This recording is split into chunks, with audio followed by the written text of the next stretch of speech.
হৰি কৃপা ময় বাহিৰত গুৰু ৰূপে অনুগ্ৰহ কৰিয়া চামুক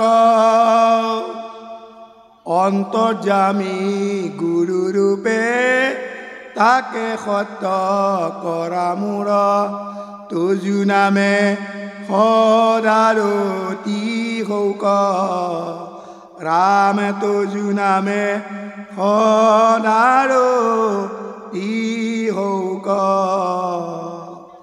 কৃষ্ণ 120 নং গাভৰুৱালী গাঁও প্ৰাথমিক শাখাৰ গুৰুগৃহ আৰু মূল তোৰণৰ উন্মোচনী অনুষ্ঠানৰ আজি ধৰ্মালোচনী সভাৰ সন্মানীয় সভাপতি বাপজনা উদ্বোধক বাপজনা ইতিমধ্যে আপোনালোকে ইমান সময়ে অতি ৰসাত্মকভাৱে বক্তব্য আগবঢ়া গুৱাহাটীৰ পৰা আহি আপোনালোকক ভাষণেৰে আপ্লুত কৰা আমাৰ ব্ৰহ্ম ডাঙৰীয়া আৰু বিভিন্ন আঞ্চলিকৰ পৰা অহা সভাপতি সম্পাদক প্ৰমুখ্যে আৰু বিভিন্ন প্ৰাথমিকৰ পৰা অহা সংগী বাপ আই সমস্ত সকলোৰে চৰণত শিৰ থৈ আমি বৰ দীঘলীয়া নকৰোঁ সময়ো দেৰি হৈছে এই দিন ছুটি বিয়লি বেলাটো বৰ ভাল বেলা নহয় আমাৰো বয়সৰ বিয়লি বেলাত আমাৰ নিচিনা মানুহ বৰ কাম কথা কোৱাৰ বৰ নাই তথাপিতো মাত্ৰ আপোনালোকৰ অনুৰোধ ৰক্ষা কৰি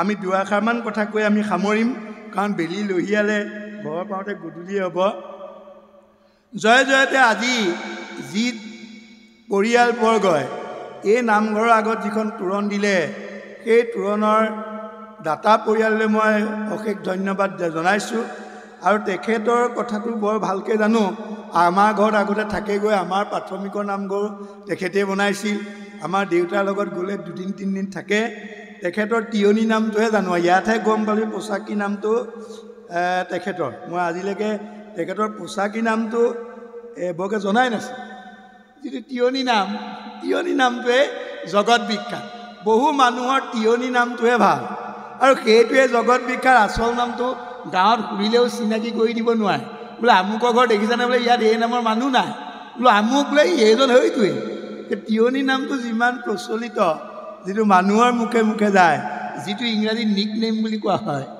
তেখেতৰ এটা তেনেকুৱা নাম আছিল সেইটো নামেই আমাৰ অঞ্চলত বা বহুত অঞ্চলত চিনাকি আছিল এই চিঠিখন পাইহে মই গম পালোঁ তেখেতৰ পোচাকী নামটো এইটো ধন্যবাদ গতিকে তেখেতসকলে ধন্যবাদ জনালোঁ আৰু নামঘৰ আজি এটা কথা ভাল লাগিল য'ত ভকত তীৰ্থ য'ত নামান্নয় য'ত এটা যজ্ঞ বুলিলে ধোঁৱা ওলোৱাটোৱে যজ্ঞ নহয় যি এটা ভাল কামৰ আলোচনা হয় বহুত মানুহ গোট খায় সিয়ে এটা যজ্ঞ আৰু তীৰ্থ ভকত তীৰ্থ য'ত ভকত গোট খায় আনকি ভকত গোট খোৱা কথাটো আমাৰ মাধৱ পুৰুষে ঘোষাৰ উপদেশৰ প্ৰথমতে গৈছে হয়নে বাৰু একান্ত ভকত হবে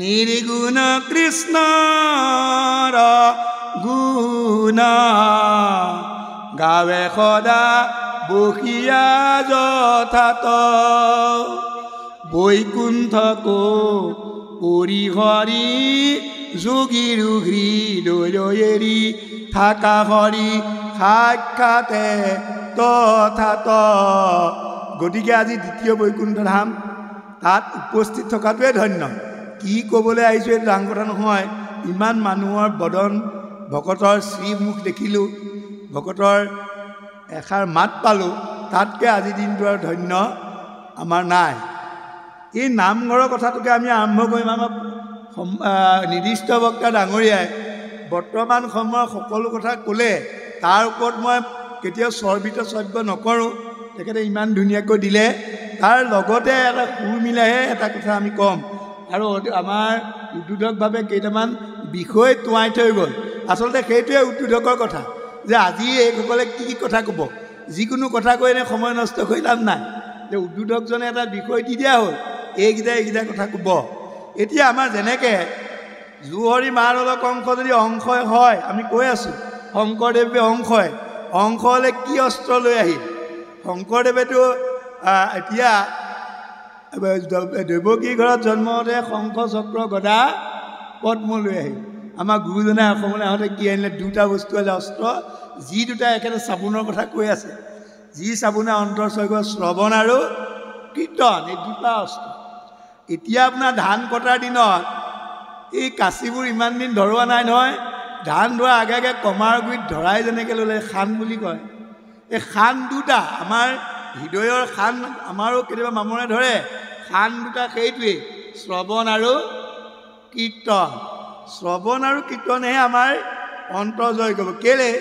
আপুনি এটা কথা আছে, believe before you pray to God. আপুনি ঈশ্বৰক প্ৰাৰ্থনা কৰিবলৈ যোৱাৰ আগত যদি ঈশ্বৰৰ প্ৰতি বিশ্বাসটোকে আনিব পৰা নাই, কোনোবাই কৈছে কাৰণে আঁঠুকাই শ্ৰীমন্ত শংকৰ গাইছে, কোনোবাই কৈছে কাৰণে যদি ব্ৰহ্মা আদি কৰি গাই আছে, তেতিয়াহ'লে নহ'ব। সেইকাৰণে কৈছে believe before you pray to the God. ঈশ্বৰক চিন্তা কৰাৰ আগতে যাওঁতে বিশ্বাসটো দৃঢ় কৰিহে আপুনি গোসাঁই ঘৰত সোমাব। কিন্তু আমুকো কৈছে নগ'লে বেয়া পাব, দেউতাই খেচখেচাই আছে কাৰণে চাকি গছ দিম, তেনেকৈ দিবলৈ গ'লে আপোনাৰ অন্তৰ শুদ্ধি নহ'ব। তেনেকৈ গ'লে আমি ভবামতে যুৱ সমাজ, আমি ভবামতে শিশুবিলাক আমি আগবঢ়াই নিব নোৱাৰিম। এই কথাটো কিন্তু প্ৰথম আমাৰ খানখন হৈছে শ্ৰৱণ আৰু কীৰ্তন। এই শ্ৰৱণ কীৰ্তনে নিব। আৰু আমাৰ এখেতে এটা বৰ ধুনীয়া কথা ক'লে যে অন্তৰখন মুখত প্ৰকাশ পায়। আপুনি মানুহ এজনে মন মাৰি থাকিলে গম পাব অন্তৰত কি আছে। ব্যাসে গৈ পেলাই উগুল টুগুল মন লৈ তাত বহি থাকোঁতে বদৰিকা সমাজত এই নাৰদে গৈয়ে গম পালে তোমাৰ কেলেই মনটো উগুল থুগুলটো কোৱা দেখা নাই। অন্তৰে ক'ব আপোনাৰ মনটো। মানুহ এজনৰ দেখিলে আপুনি গম পাব অন্তৰত কি আছে। সেইকাৰণে অন্তৰৰ আৰ্চিখনৰ মুখ, আপুনি মানুহ এজনৰ মুখ দেখি ক'ব পাৰিব মানুহজন সন্তাপতে আছে নে আনন্দতে আছে। সেইটো আমাৰ প্ৰথমতে ক'লে আমাৰ ভাগৱতত প্ৰথম চন্দ্ৰ নাৰদ ব্যাসৰ সম্বাদতে কৈছে। আমি বহুত কাহিনী জানো, কিন্তু তাৰ লাইনৰ শব্দ মতে অৰ্থটো আমি বিচাৰ বৰকৈ নকৰোঁ। সেইটো এটা কথা। ভাগৱত ব্যাখ্যা ইমান হৈছে, অখণ্ড ভাগৱত হৈছে, পঢ়ি আছে, লেচন লাইন চব পঢ়ি গৈছে, কিন্তু অনুভৱটো কিমান হৈছে? ঢেৰ পঢ়িলেও কাম নহ'ব। তাৰ যদি আমি দুফাকি পঢ়িছোঁ, তাৰ যদি অনুভৱটো আমি আনিব পৰা নাই, তেতিয়া আপুনি ভাগৱত ব্যাখ্যা ঢেৰ কৰি আছোঁ, শুনিছোঁ, শুনি পেলাই বৰ ভাল লাগে বুলি কয়। আমাৰ কমলাক গৈ মানে এখেতৰ কথা নাই কওঁ, আমাৰ পদাধিকাৰ এজন মানুহ আহিলে, মই বাটতে পালোঁ, বোলে উঠি আহিবলৈকে মন যোৱা নাই, চকু পানী ওলাই গ'ল। ইমান ধুনীয়া ভাষণ দিলে। বোলো ভাষণৰ ভালেই, বক্তা দিয়া মানুহে যিয়ে বক্তা দিয়ক, ভাষণৰ বেয়া কেলৈ হ'ব? বোলো তাই 3টা কথা কওকচোন 3 ঘণ্টা। বোলে সেইটোৱে আপুনি বিপদ কৰিলে একোকে মনত নহ'ব। তেতিয়াহ'লে 3 ঘণ্টা আমাৰ সময় একে নাই, অভাৱত নষ্ট। আমি যদি এখন মিটিঙলৈ গৈছোঁ, কথা 3টা যদি মনত আনিব পৰা নাই, কমলাকান্ত গগৈ ইমান ধুনীয়া ভাষণ দিলে, উঠি আহিবলৈ মন যোৱা নাই। তাৰপিছত 3টা কথা সুধিলে, বোলে আপুনি আপোনাক পালে এইটোৱে দিগদাৰ, সুধি দিলে নহয় যে 3টা একোকে মনত নৰ'ল নহয়। বোলে একোকে মনত নৰ'ল, 3 ঘণ্টা বহি থাকিল, এইটো সময় অপচয় কৰাৰ নিচিনা হয়। বোলে বেছি সময়ো বহিব নালাগে, আপুনি যিকণ বহে তাতে 2টা কথা লৈ যাওক, আৰু লৈ গৈ ঘৰত আকৌ আপুনি আলোচনা কৰক। ইয়াতে বস্তা জোকৰা দি জোকাৰি যায় আমাৰ বহুত। আপোনাৰ বহুতে কৰে যে আমি ল'ৰাবোৰ কেনেকৈ আনিম, ল'ৰাৰ স্কুল আছে, ল'ৰাবোৰক কেনেকৈ আমাৰ লগত সকাম খাবলৈ আনিম। সকাম খাবলৈ আপুনি ল'ৰাটো আনিব নালাগে। ভাত খাওঁতে আপুনি সকামত পাঠত আৰম্ভ হোৱা, পাঠত আলোচিত হোৱা 2টা কথা আপুনি ল'ৰাকেইটাক কওক ভাত খাওঁতে। সেইটো আপুনি লগত লৈ ফুৰিবলৈ কোৱা নাই নহয়। আমিও স্কুল পঢ়িলোঁ, আমিও সকাম খাই পোৱা নাই। মই অলপ খাইছিলোঁ, দেউতা অনুপস্থিত। এমাহলৈ যায়গৈ নলবাৰী, এমাহলৈ যায় লখিমপুৰ, ঘৰৰ বুলি মই যাওঁ, কাৰণ প্ৰাথমিকত যাব লাগিব। মোৰ তেতিয়াৰ পৰাই এইটো ৰাপ আছিল। কিন্তু আমি কিবা এটা লৈ আমাৰ দেউতাই ভাত খাওঁতে কি আহিলে, ভাত খাওঁতে কথাটো ক'ব, কি পালি, কি হ'ল, তাত গৈ কি পালি, ডায়েৰী দিব লাগিব। এই কথাটোহে ভাগৱত ধৰ্ম। ভাগৱত ধৰ্মটো সেইটোৱে। ভাগৱত পঢ়াটোৱে ভাগৱত ধৰ্ম নহ'ব। ভাগৱতৰ মতে যদি আমি ঘৰখন, আমি ল'ৰাকেইটাক একো কোৱা নাই, ইস্তি দিয়া চেলেং লৈ একেবোৰ মানুহকে মই বহুতত ভাগৱত ব্যাখ্যা দিবলৈ যাওঁ, একেকেইজন মানুহে আগত দেখোঁ, যি জানে তাকে কৈ থাকোঁ, জনাটোৱেও কৈ থাকোঁ, জনাবোৰক কৈ থাকোঁ। এইটোতো একো কাম নাই, জনাবোৰক জনাই কৈ থকা। আমাৰ এতিয়া সংঘত জনাক কৈ থকা এটা প্ৰবৃত্তি। জনাবোৰে আহে আৰু জনাজনে কয়, জানি থকাবোৰে জানে। অতুল দলে কাৰো ইয়াত থিয় হৈ কোৱা মানে ইয়াত নজনা মানুহ কোনো নাই। মোতকৈ বেছি জনা মানুহ ইয়াত বহি আছে, কিন্তু তাকে আহি বহি আছে। কিন্তু ল'ৰা এটাক বোলে আজি যাবিচোন বা ইয়াত হোৱাটো ল'ৰাটোক আমি কৈছোঁগৈ নাই মই সকলোৱে নাই কোৱা বুলি নাই কোৱা বহুতৰ ঘৰত দেখা যায় তেনেকৈ কোৱা বৰ পৰিলক্ষিত নহয় এই প্ৰেক্টিকেল কথাই ক'ব লাগে আজিকালি গতিকে আমি দেখিছোঁ সেইকাৰণে আমি ভাগৱত বা কীৰ্তন পঢ়োঁতে শব্দবোৰ কিমান ধুনীয়াকৈ শুনি যাওঁ মই ভাগৱত পঢ়োঁতে বৰ ভুল ধৰোঁ বোলে আপুনি ভুলকে ধৰে প্ৰিণ্টিং মিষ্টেক হয় আমাৰ এদিনা গাইছে পীড়া এতিয়া পীড়া শব্দটো প্ৰিয়া গাই দিলে প্ৰিয়া শব্দটো আকৌ অৰ্থটো মই শুনিলে নহ'ব নহয় বৰ দীৰ্ঘইকাৰ দয়েৰ পীড়া মানে দুখ কষ্ট গোৱাজনে গাইছে প্ৰিয়া সেইকাৰণে আমাৰ ভাগৱত পাঠকজনে একজনে গালে বুলিতে এক শুনিতে খতনিতৰে শুনাজনে খতনিতৰ চলিবলৈ হ'লে গায়কজন যিজন গায়নজনে কিন্তু স্পষ্ট আৰু শুদ্ধ হ'ব লাগিব কাৰণ আমি এই পঞ্চাছজনে তেওঁৰ গায়ন পদ্ধতিটোহে আমি শুনি পেলাই অৰ্থ ব্যাখ্যা নহ'লেতো বুজি পাইছোঁ কিন্তু ইয়াত যদি গাওঁতেই শব্দবিলাক ভুল হয় আৰু শব্দ গাওঁতে এটা কথা উৰুস্থল আৰু উৰস্থল বুলিলে বুকু উৰু বুলিলে উৰু যদি উৰু ঠাইত উৰস্থলৰ ঠাইত উৰু গাই দিয়ে তেতিয়া আকৌ বোলে এইটো উৰুটো এইটো কথা নাছিল নহয় সেইকাৰণে আমি অন্তস্থ বুলিলে ভিতৰত অন্তস্থ বুলিলে শেষত যদি বিষয়গতো আছে অন্তস্থ বুলিলে ভিতৰত থকা অন্তঃযুগস্থ যদি অন্তস্থ বিষয়গত নাই মাজত তেতিয়া অন্ত মানে শেষত থকা অকণমান এটা আখৰে আমাৰ চন্দ্ৰবিন্দুটো বাদ দি যায় চন্দ্ৰবিন্দু যেন আখৰ নহয় উচ্চাৰণ কৰোঁতে চন্দ্ৰবিন্দু এটাটো আখৰ বাদ দিলে কি হ'ব মই এটা ট্ৰেইনিঙত 100জন টিচাৰ আছে এটাত দুটা বাক্য ৰচনা কৰিলোঁ পুৱা আৰু পুৱা মানে এটাত চন্দ্ৰবিন্দু তুলিও এটাত নাই দিয়া বোলে ছাৰ এইটো আজিহে শুনিছোঁ পুৱা এইটো পুৱা আজিলৈকে শুনা নাই আপোনাৰ টিচাৰ এতিয়া পুৱা এই ৰাতিপুৱাটো জানে এই ওপৰত চন্দ্ৰবিন্দু পোৱাটো কি বোলে এইটো নাই পোৱা ছাৰ 100জন ট্ৰেইনিং ল'বলৈ আহিছে টিচাৰ এতিয়া মই বোলো এইটো এটা কথা কৰিলে ওপৰত পোৱাটো মানে কি আমাৰ জুই ফুৱাই ক'বলৈ ধৰিলে সেইকাৰণে পুৱা মানে ওপৰত চন্দ্ৰবিন্দু সেকা ৰাতিপুৱা ৰ'দ পুৱাব লাগে সৰু ল'ৰা ছোৱালীক ৰাতিপুৱা ৰ'দ পুৱাব লাগে ওপৰত চন্দ্ৰবিন্দু কিন্তু আমাৰ এতিয়া জুই ফুৱাটো নলিচাহে ফুৱাটোহে ফুৱা আমাৰ এতিয়া ডাঙৰ মানুহে কয় এই যাৰ লাগিছে জুই ফুৱাই আছোঁ বোলে কি কৰিছে এই জুই ফুৱাইছোঁ কিন্তু মানুহটোৱে ফু মাৰি থকা নাই কিন্তু ফুৱাই আছে জুই মানে গতিকে যদি আমি শাস্ত্ৰ পঢ়োঁতেও সেই চন্দ্ৰবিন্দুটো এৰি যাওঁ আমাৰ নেওগ বুলিলে চন্দ্ৰবিন্দু দিলে নেওতা বুলিলে চন্দ্ৰবিন্দু দিলে ক'ৰবাত নিদিয়াত দিয়ে সেইকাৰণে ডিম্বেশ্বৰ নেওগক এটা ল'ৰাই চিঠি দিবলৈ গ'ল নেওগৰ ওপৰত চন্দ্ৰবিন্দু দিলে বোলে বোপাই এইফালে আছোঁ এই নেওগ দেখিলে চন্দ্ৰবিন্দু কেলৈ দিলা তাতকৈ মোৰ নামটোৰ আগত যদি চন্দ্ৰবিন্দুটো দিলাহেঁতেন মই মৰিলোঁ বুলিয়ে জানিলে দেই নেওগত একো গম নহ'ল নহয় গতিকে আমি তেনেকৈ ভাগৱতে পঢ়োঁ যিয়ে পঢ়োঁতে যদি শব্দ উচ্চাৰণবোৰ যদি ভুল হয় সেইকাৰণে বিদ্যাসুৰৰ শ্লোকটোৰ বিষয়গত ইটোলৈ যোৱাৰ কাৰণে ইন্দ্ৰক মাৰিবলৈ এটা অসুৰ জন্ম হ'বলৈ যজ্ঞ কৰিছিল কিন্তু এইটো বিষয়গত ইটোলৈ যোৱাৰ কাৰণে এনেকুৱা এটা দৈত্য হ'ল ইন্দ্ৰৰ বাহিৰে কোনেও মাৰিব নোৱাৰে গতিকে আমাৰ যদি বাক্য ভুল হয় আমাৰ যদি শব্দ ভুল হয় তেতিয়াহ'লে আমাৰ কি হয় মুখস্থ হয় কাৰণে বহুতে মুখস্থ কৰে কাৰণে মূল কিতাপখন নাচায় সেইটো আমাৰ এটা ডাঙৰ গণ্ডগোল আমাৰ বহুতে মুখ্য ৰূপে তজু বাক্যামৃত ক'তো একাডাল নাই মুখ্য ৰূপত তজু তোমাৰ বাক্যবোৰ মুখ্য স্বৰূপ কেতিয়াও বিশেষণ শব্দত আকাৰিকা নাই ৰাম এটা ভাল ল'ৰা বুলিয়ে আছে ভালে ল'ৰা ভালী ল'ৰা ভালো ল'ৰা ভালৌ ল'ৰা বুলি ক'তো নাই ব্যাকৰণটো জানিব লাগিব গতিকে আমাৰ আকৌ মুখ্য ৰূপে গাই আছে নহয় মুখ্য ৰূপে গাই আছে আপুনি ঘোষা মেলক ক'তো একাডাল নাই মুখ্য ৰূপত তজু বাক্যামৃত তোমাৰ বাক্যবোৰ মুখ্য স্বৰূপ গতিকে আমি এইবোৰ অধ্যয়ন কৰোঁতে গুৰুজনে ইমান দি থৈ গ'ল গুৰুজনে দিলে বুলি ক'লোতে আৰু বৰকে আকৌ আমাৰ কিছুমান পণ্ডিতে বেয়া পায় পণ্ডিতবিলাকে কি কয় আকৌ মানে হেৰি ফুৰাবলৈ যায় মামাক এজনে সুধিলে বোলে তেজৰে কমলা পুতি পৰ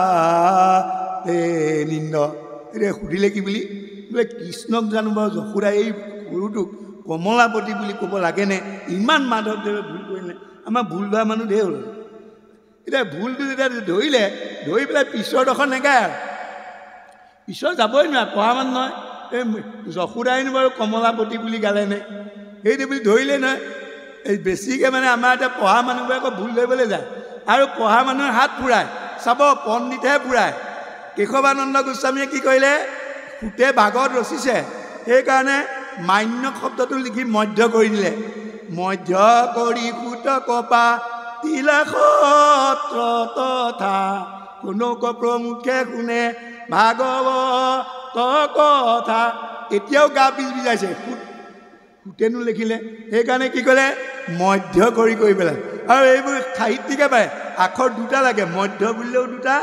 মান্য বুলিলেও দুটা মান্যৰ ঠাইত কি দি দিলে মধ্য মাজত বহুৱাই ল'লে ই এটা বেলেগ অৰ্থ কৰিলে সুতেই কৈছিল খালি মাজত বহুৱালে মান্যটো তেওঁলোকে দিবলৈ নিবিচাৰে আকৌ আমাৰ মোকে পঢ়োৱা জে.বি. কলেজত যতীন্দ্ৰনাথ গোস্বামী তেওঁলোকে কীৰ্তনখনত আপোনালোকে চাব মই চব কীৰ্তনকেইটাই পঢ়োঁ কেলৈ কোনে হাত ফুৰাইছে তেওঁলোকে কৰিলে কি কুকুৰৰ শৃগাল গদৰ ভৰৱাত্মা ৰাম চবতে আছে ভাগৱতটো আছে তেওঁলোকে ভাবিলে ই চাণ্ডালটো কেনেবাকৈ আমাৰ লগলৈ আহিব পাৰে কুকুৰৰ চাণ্ডালৰ গদৰ ভৰৱাত্মা কৰিলে যে চাণ্ডালটো কুকুৰ আৰু গাধৰ মাজত যেতিয়া সোমোৱাই দিম ইয়াৰ মানুহৰ ফালে বেগেতে আহিব নোৱাৰে গতিকে আমাৰ এই পণ্ডিতসকল সেইকাৰণে আমি পঢ়া মানুহবোৰো সচেষ্ট হ'ব লাগিব আমি ভাগৱত এখন মেলি গ'ল পঢ়ি থাকিলেই নহ'ব ক'ত ভুল আছে কেলৈ হাত ফুৰাইছে এই কথাবোৰ আমি অলপ জানিব লাগিব সেইকাৰণে কিছুমান শব্দ কেতিয়াবা দুইটাই হয় ক'ৰবাত আছে অনন্ত শকতি তুমি ৰাম লক্ষ্মণ সুগ্ৰীৱ বিভীষণ হনুমন্ত আদি মহাবীৰজন আনি তৰুলতা পৰ্বতকে শতেক যোজনা আছে আৰু আগৰ কিতাপবোৰত কতেক যোজনা আছে এই দুটাই অকণো গণ্ডগোল নকৰে এইকাৰণে নকৰে ই নামৰ মানে মাহাত্ম্যটো বুজাবলৈ তুমিনো কিমান বান্ধিলা কতেক কিন্তু তোমাৰ নাম লৈ অপাৰ সংখ্যা কতেকটো বৰ এপ্ৰপ্ৰিয়েট নহয় বুলি ক'ব নোৱাৰি কিন্তু শতেকটো এপ্ৰপ্ৰিয়েট তাত শত এক এশ সেই কথাটো কেতিয়াবা পাইছোঁ লাগে কিন্তু মই এখন ৰামায়ণত পালোঁগৈ শতেকটোও শুদ্ধ প্ৰথম দিনা 5 দিন লাগিছিলে সেইটোতো বান্ধোতে প্ৰথম দিনা 14 যোজন তাৰ পিছদিনা 20 তাৰ পিছদিনা 21 তাৰ পিছদিনা 22 তাৰ পিছদিনা 23 এইকেইটা যোগ কৰিলে 100 হয় সেই হিচাপে আকৌ শতেক যোজনটো এপ্ৰপ্ৰিয়েট আৰু কতেক যোজনটো বৰ ভুল নহয় মানে নামটো তোমাতকৈ তোমাৰ নামটো বেছি শক্তিশালী সেইটো বুজাবলৈ আমাক গ'ল এই কথাবোৰ আমি অধ্যয়ন কৰিছোঁ আমাৰ খাদ্য শাখা আছে আমি অধ্যয়ন মানে আমি পঢ়া শুনা মানুহবোৰে সেইটোহে অধ্যয়ন সেইকাৰণে মই আমাৰ স্কুলৰ ল'ৰাবোৰক কওঁ হাইস্কুলৰ ল'ৰাবোৰ আচলতে লাৰ্ণাৰহে কলেজতহে ষ্টুডেণ্ট আমাৰ নাৰ্চাৰীটো ষ্টুডেণ্ট তিনচুক নাজানে সি ষ্টুডেণ্ট হ'ব পাৰেনে যি ষ্টাডি কৰে ইয়ে ষ্টুডেণ্ট মই কওঁ ষ্টুডেণ্ট কোনবোৰ কলেজতহে ষ্টুডেণ্ট হয় LP স্কুলতো ষ্টুডেণ্ট হ'বই নোৱাৰে শিকোৱাটোও নোৱাৰে ই লাৰ্ণাৰ আৰু আমি সেইকাৰণে টিচাৰ লাৰ্ণাৰ ইটো পক্ষ লাৰ্ণাৰ আমি টিচাৰ আমাৰ এতিয়া নাৰ্চাৰীটো ষ্টুডেণ্ট প্ৰথম শ্ৰেণীটো ষ্টুডেণ্ট মানে এনেকৈ নোৱাৰো কথা দিব বা বেয়া কথা বৰ অলপ দেৰি মুখস্থই সেইগুণ মুচি পেলাই ছাৰ পাহৰিলোঁ সেইটো কম ষ্টুডেণ্ট নে বাৰু গতিকে আমি যেতিয়া ষ্টুডেণ্ট হৈছোঁ আমি যদি ষ্টুডেণ্ট বুলি ভাবিছোঁ আমি কীৰ্তনৰ যদি ষ্টুডেণ্ট হ'ব খুজিছোঁ আমি যদি ভাগৱতৰ ষ্টুডেণ্ট হ'ব খুজিছোঁ আমিও এতিয়া ষ্টুডেণ্টহে হৈ আছোঁ আমি কেতিয়াও শিক্ষক হ'ব পৰা নাই আমি ষ্টুডেণ্ট হ'লে এই কথাবোৰ আমি চাব লাগিব গুৰুজনে ইমান ধুনীয়াকৈ ইমানবোৰ শাস্ত্ৰ কেলৈ লিখিলে প্ৰথমে সেইকাৰণে আমি কি কৰিব লাগিব মনৰ শুদ্ধৰ কাৰণে শ্ৰৱণ কীৰ্তন আৰু সেইকাৰণে শংকৰদেৱ মাধৱদেৱ আনকি অনিৰুদ্ধদেৱেও প্ৰথম বৰগীতকেইটাক মনক লৈ মন মেৰি ৰাম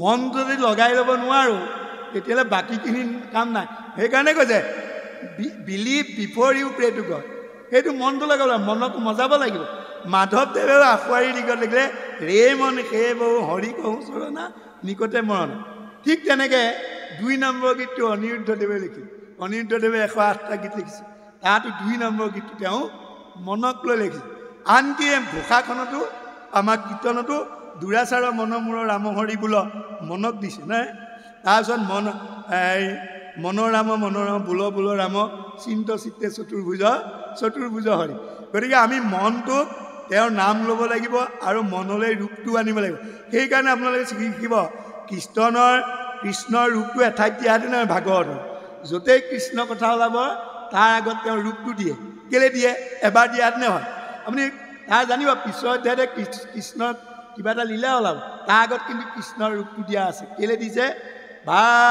আজি কীৰ্তন দিলে আনন্দ বৰাই ভাই মুখে বোলা ৰাম হৃদয়ে ধৰা ৰূপ এতে কে মুকুতি পাইবা কহিলো স্বৰূপ কেলে এই ভাই মুখে বোলে কিন্তু আমাৰ আৰু ভাই বুলি কেলে ক'লে ভাই বুলি সম্বোধন আৰু মাধৱদেৱে শংকৰদেৱতকৈ ওপৰত গ'ল আমাক শংকৰদেৱে উবা নৰলোক বুলিয়ে ক'লে কিন্তু মাধৱদেৱে ভাৱক ভাই ভজ ভগৱন্ত ভক্তিভাৱে গোটেই জগতৰ এটা প্ৰাণী আছে ভাবিব পৰা গতিকে আমি কি কৰিব লাগিব ভাবিব লাগিব কি ভাবিব লাগিব কাম কৰোঁতে ভাবিব লাগিব ঈশ্বৰৰ নাম লওঁতে ঈশ্বৰৰ ৰূপ ভাবিব লাগিব তেওঁলোক শব্দটোত কি কৈছে অৰ্থটো ভাবিব লাগিব কামটো শেষ হোৱাৰ পিছত ভাবিব লাগিব কৰি থাকোঁতেও ভাবিব লাগিব কিন্তু আমাক ইমান ওপৰত তুলিলে মাধৱদেৱে আটাইতকৈ নভবা মানুহ এনেকুৱাই আমাৰ ভাবিবলৈও লোকক ঠিকা দিয়ে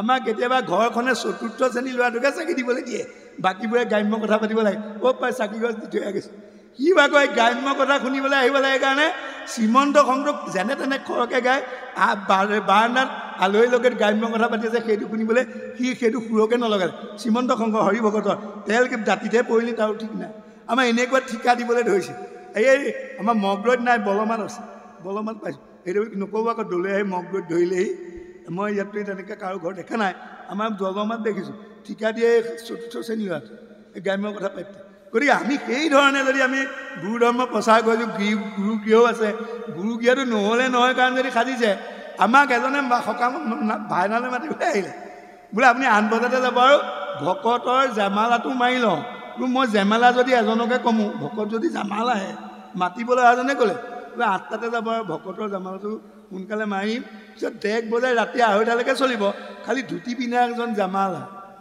ভকত যদি জামালা হয় আকৌ গোসাঁই ঘৰলৈ যায় বোলে আপুনি বহক গোসাঁই ঘৰ লেঠাটো মাৰি আহোঁ কিন্তু কেলৈ আসন পাতিছে সেইটো লেঠাহে হ'ল গ'ল আমাৰ গোসাঁই চাকি দিয়াটো লেঠা কম লেঠা নে এইটো নবনোৱাই ভাল আছিলে বনাই লৈ যদি বোলে আপুনি বহক মই লেঠাটো মাৰি আহোঁ অকণমান সময় কম লেঠা নে বাৰু চাকি গছ দি মানে শৰণীয়া ঘোষাটো গাবলৈ যোৱাটো লেঠা বুলিয়ে ধৰিলে তাত ডম্বৰু বৰুৱাৰ নিচিনা শৰণাচাৰ্যক আনি ইমান ধুমধামে খোল প্ৰসংগ কৰি ইয়াত গুণমালা প্ৰতিষ্ঠা কৰিলে তাৰ পিছদিনাৰ পৰা লেঠা হ'ল আই বনোৱালৈকে ঠিকে আছিলে ইমান মানে তাৰ পিছদিনাৰ লেঠা হ'ল যে গধূলি কিনি ওলাই যাব নোৱাৰে লেঠাটো থাকি গ'ল কি লেঠাত থাকিল এই কি মানে গুৰু আসনৰ লেঠা গতিকে এই শব্দবোৰ আমি অন্ততঃ ক'ব নালাগে যদি আমি নামঘৰ বনাইছোঁ লেঠাটো তাত লেঠা বুলি ক'ব নাই বোলে আমি গুৰু সেৱাভাগ কৰি আহোঁ পাৰিলে আপুনিও আহক লগৰজনকো লৈ যায় আমাৰ বহুতে কয় বৰ বেয়া সময়ত ওলালি কয় সাক্ষাৎ দামোদৰ বুলি কয় বোলে আপুনি বৰ বেয়া সময়ত আহিলে নহয় লেঠাটো মাৰি থৈ আপুনিও আহিলে এতিয়া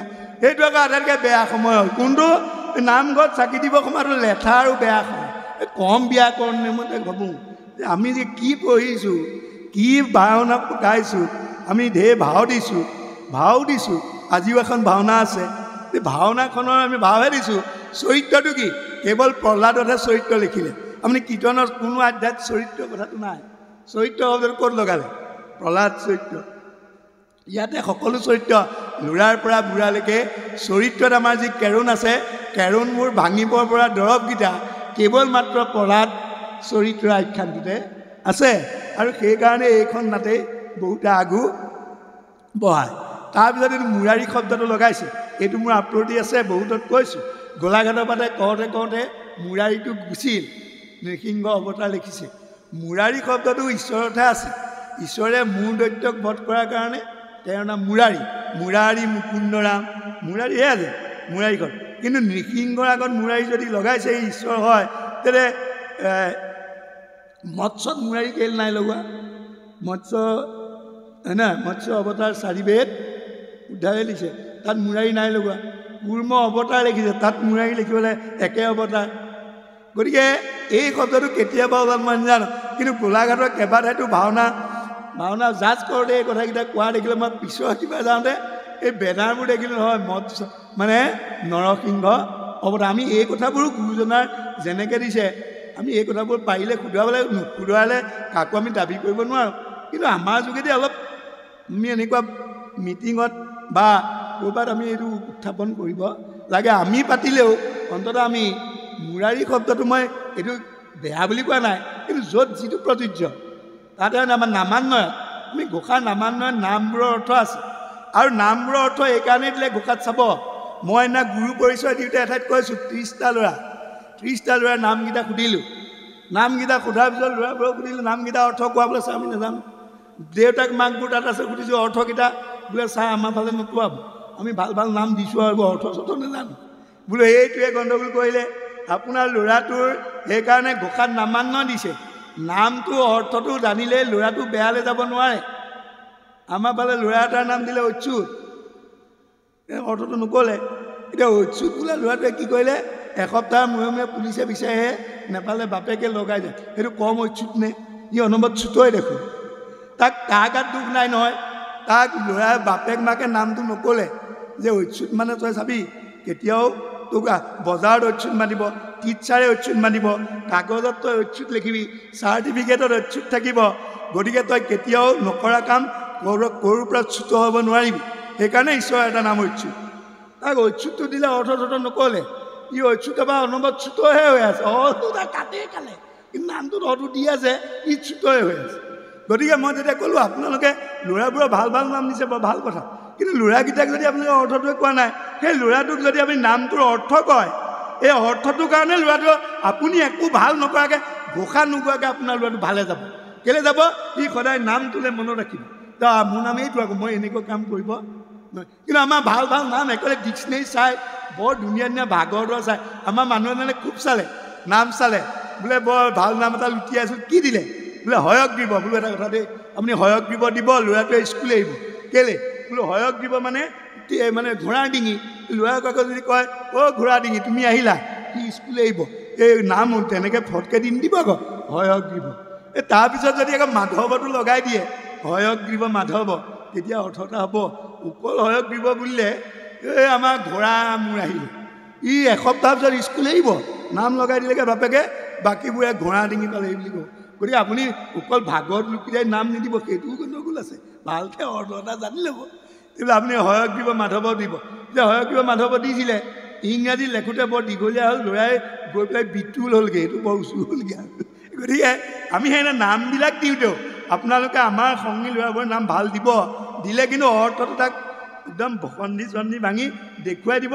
আপোনালোকৰ এটা লাভ হ'ব, আপোনালোকে কোনো চেষ্টা নকৰাকৈ আপোনাৰ ল'ৰাটো ভবাত কেতিয়াও বিপথে যাব নোৱাৰিব। এই কথাকেইটাও আমি ভাগৱত ধৰ্মৰ কথা, ভাগৱত ধৰ্ম অকল পঢ়িলেই নহ'ব, এই ভাগৱত ধৰ্ম সেই কথাবোৰে যদি আমি ঘৰখনত সেইমতে কামবোৰ নাই কৰা, ল'ৰাটোৰ নাম দিলেও যদি অৰ্থ কোৱা নাই, এই কথাবোৰ যদি কোৱা নাই, এতিয়া ভাগৱত চেলেং লৈ পঢ়ি আছোঁ, শুনি আছোঁ, অৰ্থ আমি মোতকৈ বহুত জানে, ঘৰখনত ল'ৰাটোক ভালকৈ অৰ্থটো নোকোৱাৰ কাৰণে ল'ৰাটো বিপথে গ'ল। তাৰ কাৰণে ল'ৰাটোক দুখ দি কেতিয়াও লাভ নাই, আমি অগ্ৰজসকলে কৰিব লাগিব। সেইকাৰণে শংকৰদেৱে কি কৰিলে, আমাৰ এই কীৰ্তনখন কেলৈ লিখিবলগীয়া হ'ল এইটো কৈ মই সামৰিম, আৰু ভাওনাটোৰ কথা কৈ যিহেতু ভাওনা আছে অকণমান 1 মিনিট কম, আপোনালোকৰ ধৈৰ্য নহ'ব, দুটা কথা কৈ সামৰিম। এখেতে বৰ ধুনীয়াই ক'লে, মই ইমান বক্তা নহয়, মই কথা পতা মানুহ, মোক মানুহবোৰে বৰ বিশেষণ লগাই দিয়ে, ঋষেশ্বৰ দলৈ সুযোগ্য সন্তান। মই সুযোগ্য সন্তান এই কওঁতে তোমালোকে মিছা কৰিলা। মোৰ যোগেদি ঋষেশ্বৰ দলৈ চিনাকি হ'লে মই সুযোগ্য, মোক চিনিয়ে নাপায়, ঋষেশ্বৰ দলৈ পুতেক বুলিয়ে চিনি পায়, মই কম সুযোগ্য নে? মোক কয় এজন ঋষেশ্বৰ দলৈ সুযোগ্য সন্তান, তোমালোকে মোক নাকচ কৰি ল'লা, সুযোগ্যটো কেলৈ ক'লা? মোৰ নাম কৈ ঋষেশ্বৰ দলৈ নাম মইহে ক'ব লাগিছিল। এতিয়া ক'লে আমাৰ ঋষেশ্বৰ দলৈ সুযোগ্য সন্তান, তাৰমানে মই লাজেই পালোঁ, কম মই সুযোগ্য নাই। দেউতাৰ নামটো নক'লে মোক কোনেও চিনিয়ে নেপায়, কম সুযোগ্য নি? আমাৰ এই ক'ব লাগে কাৰণে কৈ দিছে, এইটো বৰ বেয়া কথা জানে বাৰু।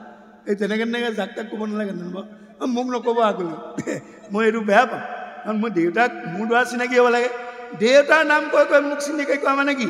মই দেউতাৰ সুযোগ্য নহয় আকৌ, এই চিনাকি কৰোঁতে কৈ দিলে যে অতুল দলৈ সুযোগ্য নহয়, কৈছোঁ তেওঁ দেউতাকৰ যোগেদিয়ে চিনাকি কৰি দিছোঁ পৰম সুযোগ্য নেকি তাৰমানে আমাৰ 5টা ল'ৰাৰ পিছত নোহোৱাটো কিজান ময়ে কাৰণ মিটিং মইকে মাৰোঁ বেছিকৈ মাৰোঁ মোক দাইচলে মাতোতে কয় আমাক পদাধিকাৰ প্ৰাক্তন বিশেষৰ দলৈ সুযোগ্য সন্তান মোৰ বৰ মনটো দবি যায় বুকু ডাঠ নহয় ঠেকে হয় এইটো কি ক'লে আকৌ গতিকে আমি সুযোগ্য হ'বলৈ হ'লে আমি নিজে নিজে ল'ৰাবিলাক তেনেকৈ আমি সুযোগ্য কৰিম কীৰ্তনখন কেলৈ লিখিবলগীয়া হ'ল কেলৈ প্ৰহ্লাদ চৰিত্ৰ ভাগৱততো আছে শিশুলীলা ভাগৱতটো আছে কি বেলেগ লিখিলে কেলৈ লিখিবলগীয়া হ'ল শংকৰদেৱে বুজিলে যে ভাগৱতত যদিও আমি কৈছোঁ বুলিতে এক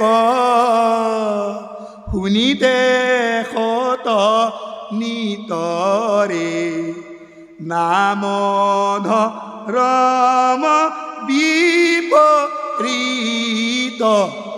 বিপৰীত হয় কিন্তু কথা এটা হ'ল তাতে তেতিয়া শংকৰে দেখিলে শুনি আছে এজনে একান্ত মনে ওচৰজনে চিকুট মাৰি দিলে হয় না কথা এটা শুনিছেনে তেওঁ কিন্তু এই গোৱাজনে একেমানে তেওঁ শুনিছিল ওচৰত বহাজনে গণ্ডগোল লগাই দিলে এই চিকুট মাৰি কথা এটা মাজতে কৈ দিলে তেওঁৰো একান্ত মনটো ভাঙি দিলে তেতিয়া শংকৰদেৱে দেখিলে যে এইটোতো মানুহৰ মানে বুলিতে একো শুনিতে খতনিটোৱে কোৱা মতে হোৱাগৈ নাই তেতিয়া কি কৰিলে এটা ঘোষা দি 195টা কীৰ্তন লিখিলে 195টা ঘোষা দিলে ঘোষাটো কি হ'ল যে নামাচাৰ্যই নাম লগাব বাকীবোৰে যদি নামাচাৰ্যই পদ 60বাৰ গাইছে ইয়াৰ 100জনে বুলিতে খতনিতৰে শুনা নাই নিজে নিজে গাবলগীয়া হৈছে নিজে নিজে চাপৰিব ইজনেও ইজনক দিগদাৰ কৰিব পৰা নাই সিজনেও সিজনক দিগদাৰ কৰিব পৰা নাই এইটো এটা উপায় উলিয়াবলৈ কীৰ্তনখন প্ৰসংগ কৰিবৰ কাৰণে এটা ঘোষা দি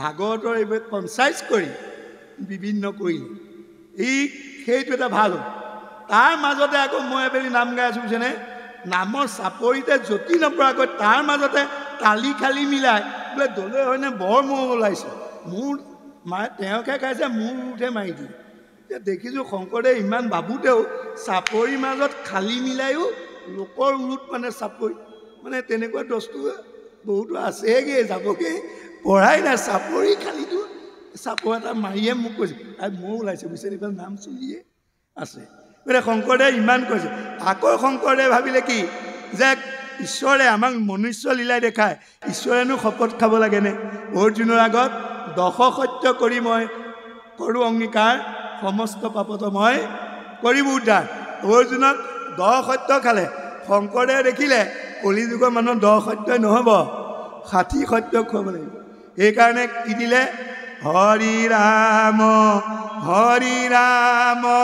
এ মূল মন্ত্ৰ কলিত নাহিত পজক যন্ত্ৰ নামাচাৰ্য গেলে দ্বিতীৰ গৰ্ভেদু ভৈলা জাত হিৰণত কি নামে প্ৰখ্যাত আমি ইবোৰে কি গালোঁ হৰিৰাম কেইবাৰ গালোঁ আমি 45বাৰ গালোঁ 45বাৰ আমি নিজ জিভাই ক'লোঁ নিজ কথা ক'লোঁ আগদিনা গধূলি গালোঁ পিছদিনা আমাৰ জিভাখন আমিয়ে কাটিলোঁ আমাৰ ফালে দেই আকৌ ইয়াত নধৰিব এই ইয়াত গাভৰুত নহয় আমাৰ বলমৰ ফালে তেনেকৈ গালে পিছদিনা মহালয়াত 2:30 বজাতে মাইকী মানুহে কেঁচুৱালৈ খোজকাঢ়ি গুচি গ'ল আগদিনা কি গালে 45বাৰ হৰিৰাম এই মূল মন্ত্ৰ কলিত নাহি তপযজ্ঞ যন্ত্ৰ এই তাৰ পিছদিনা মহালয়া আহিল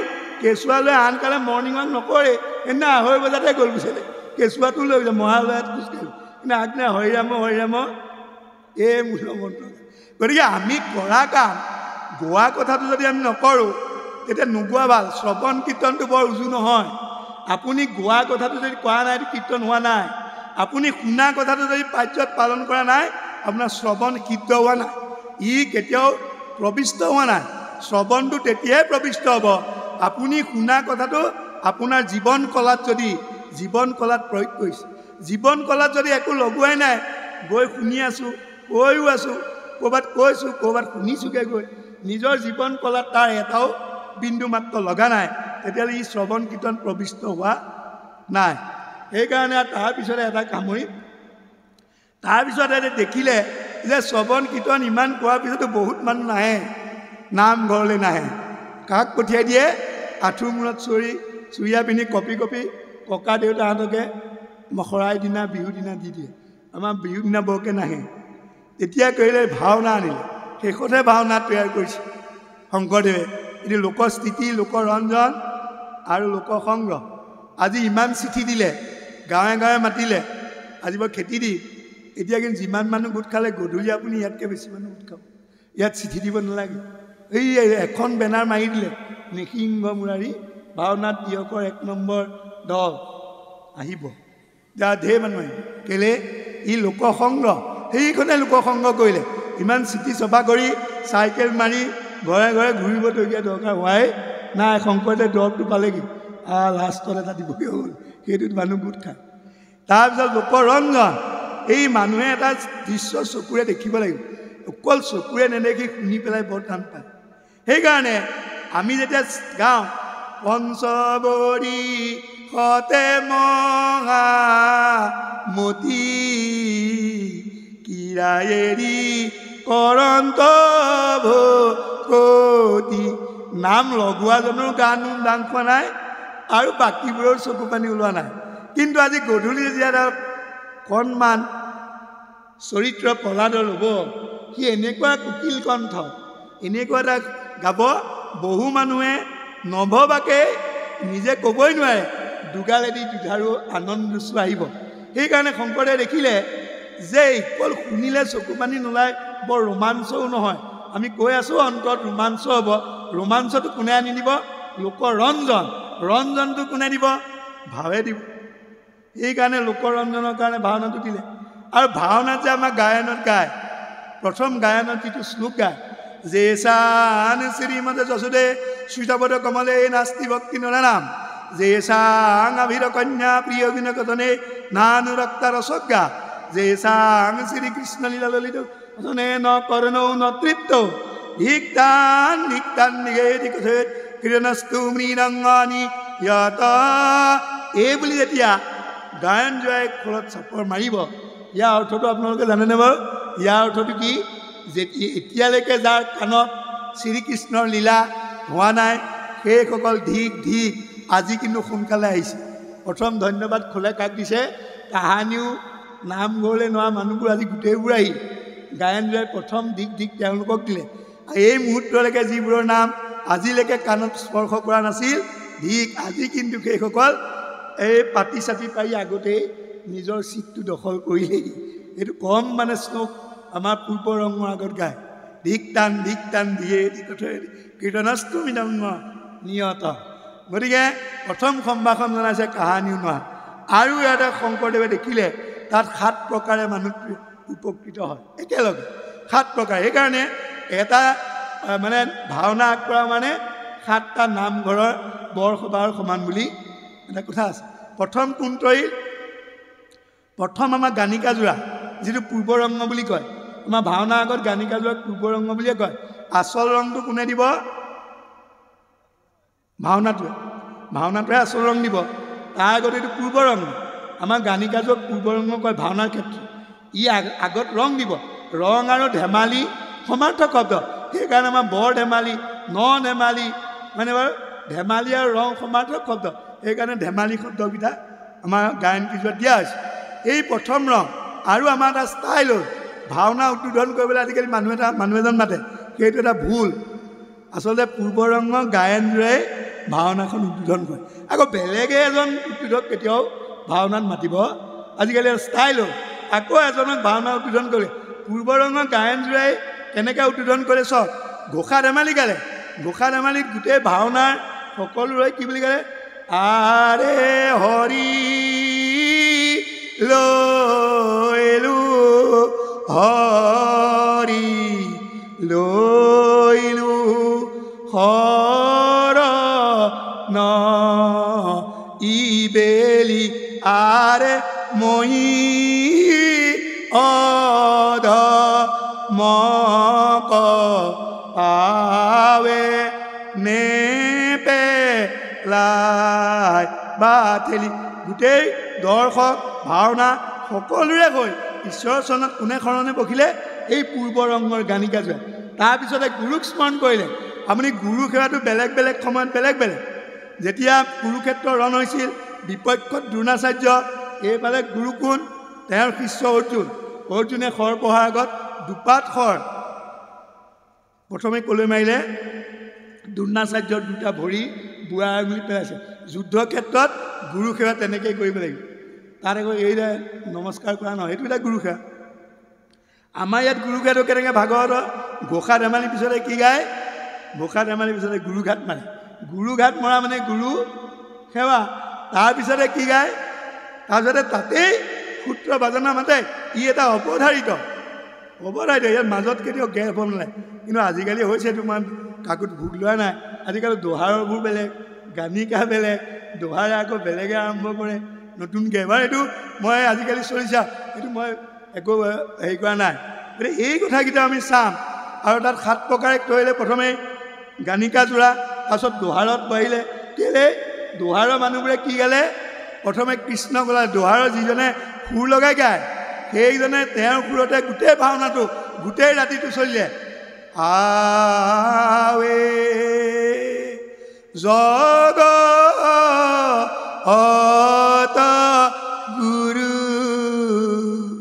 কৈও পৰৱেশ ইমান ধুনীয়া গালে যেন সঁচাকৈ ঈশ্বৰ নামি আহিছে তেওঁৰ কণ্ঠত তেওঁ ঈশ্বৰৰ নাম ইমান ধুনীয়া গালে গোটেই মানুহ প্ৰিণ্ট অফ চাইলেণ্ট কাহ পৰি যি গ'ল গতিকে তেওঁ এটা সকাহ পালে তাৰপিছত কোন যিবোৰে ভাও ল'লে তেওঁলোকে স্কন্দ পুৰাণত এটা শ্লোক আছে যদি গুৰু আসনৰ আগত ভাও লৈ এটা পদচালনা কৰে এটা অশ্বমেধ যজ্ঞৰ সমান ফল পায় গতিকে ভাৱৰীয়াবোৰ আটাইতকৈ তৰি তাৰপিছত কোন তৰি যিবোৰে মানুহক আহি বহক তামোল এখন দিলে তেওঁলোক তৰি যিবোৰে চালে তেওঁলোকে এইবোৰ চাই পেলাই তৰি যিবোৰে মুখা বনালে মুখাবোৰ এমাহ লাগিছে বনাওঁতে সেই মুখাৰ দৃশ্যবোৰ চাওঁতে তেওঁ সেই ৰূপটো বনাওঁতে এমাহ তেওঁ তাতে মনটো থাকিল তেওঁ তৰি নহয়নে তাৰপিছত কোন তৰি যিজনক আপুনি ঘৰ ৰখীয়া দি থৈ আহিলে ওচৰতে ঘৰ ৰখীয়া আজিকালি ওচৰত নহ'লেও হয় আজিকালি টিজে লগাই দিয়ে নহয় 3 কিলোমিটাৰ আগত মই আজিকালি ভাওনা চাব নাযাওঁ 2 কিলোমিটাৰ আগত ভাওনা হৈছে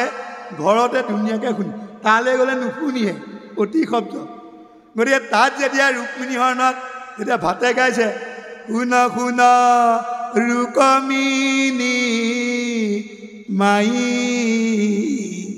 কৃষ্ণ গুণ কহন নযায় যেতিয়া এইটো গাইছে সুৰত এই ঘৰ ৰখীয়াজনেও যদি শুই আছিলে গাৰুৰ পৰা মূৰটো তুলি বৰ ধুনীয়া কণ্ঠ তেওঁ তাত থাকিয়ে তৰিলে এইধৰণে 7 প্ৰকাৰে এটা ভাওনাত কৰে সেইকাৰণে ভাওনাটো শংকৰদেৱে শেষত এই এটাইকেইটা কথাৰ কাৰণে ভাওনাৰ সৃষ্টি কৰি ভাওনাৰ যোগেদি ল'ৰাবোৰক যিবোৰে ভাও লয় আধ্যাত্মিক চৰ্চা আৰু এটা তেওঁ কথা আছিল আমাৰ কথাটো অলপ গণ্ডগোল হৈ আছে আমাৰ গাঁৱত এনেই উদণ্ড তাকে কংসটো দিয়ে তাকে দুৰ্যোধনটো দিয়ে সি এনেই ফালি থাকে ইয়াত নামঘৰ বহাই দিয়ে তাক কেতিয়াবা দুৰ্যোধনটো এবাৰ দিব লাগে যুধিষ্ঠিৰটো সি যুধিষ্ঠিৰৰ চৰিত্ৰটো এমাহ আখৰা কৰোঁতে তাৰ দুৰ্দান্তটো লাহে লাহে কমে কিন্তু আমাৰ দুৰ্দান্তটোক সিয়ে ভাল কৰিব বুলি দি দিয়ে এনেই জঁপিয়াই থাকে ই আৰু চায় কিন্তু শংকৰদেৱে কৈছিল যে ভাওনাবোৰ সলনি কৰিব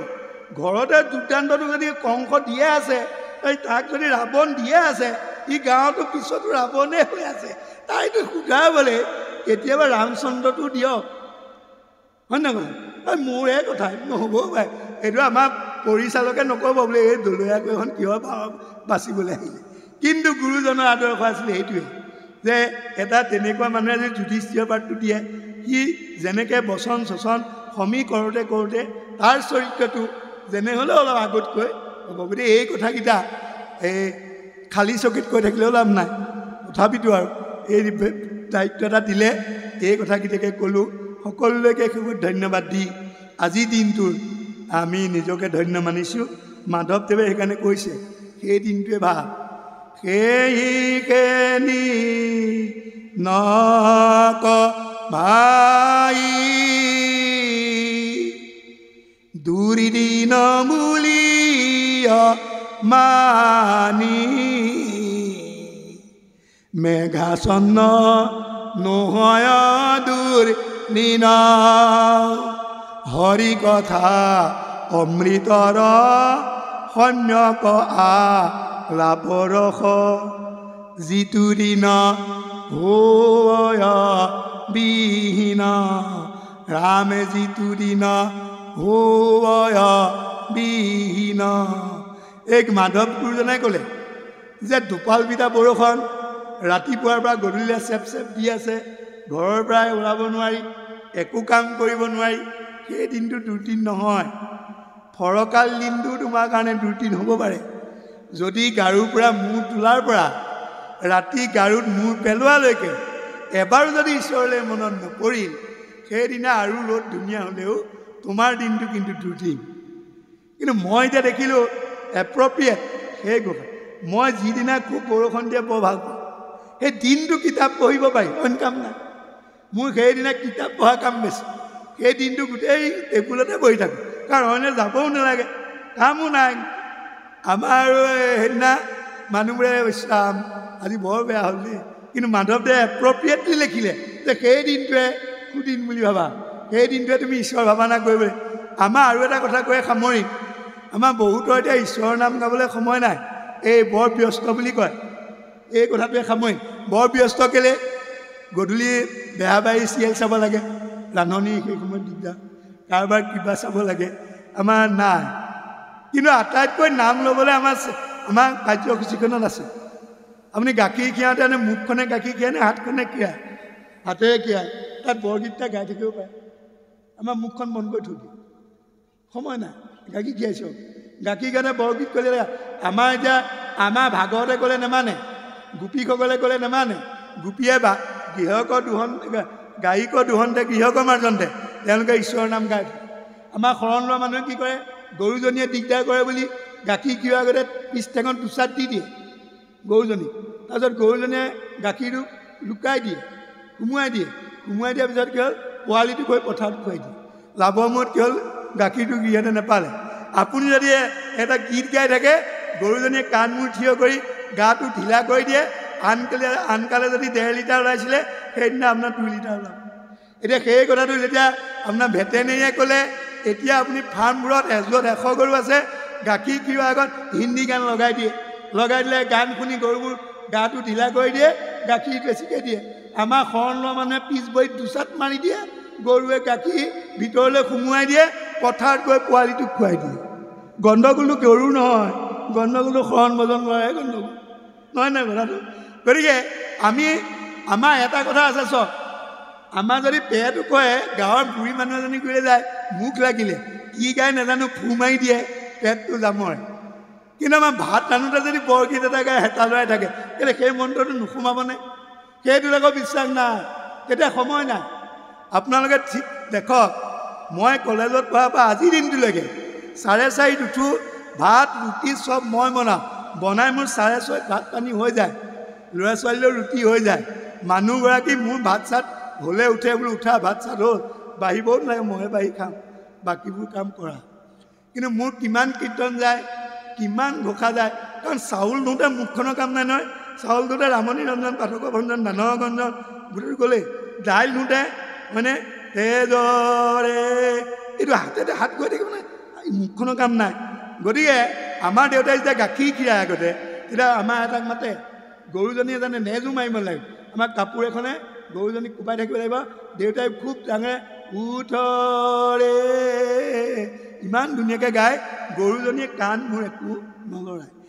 এই কথাবোৰ মই দেউতাৰ পৰাই শিকিছোঁ। যে ভাগৱত ধৰ্ম মানে আমি কেৱল মাত্ৰ গোসাঁই চাকি দিওঁতে যেনে তেনে গাম, আৰু মোৰ ৰুটিনটো নাই।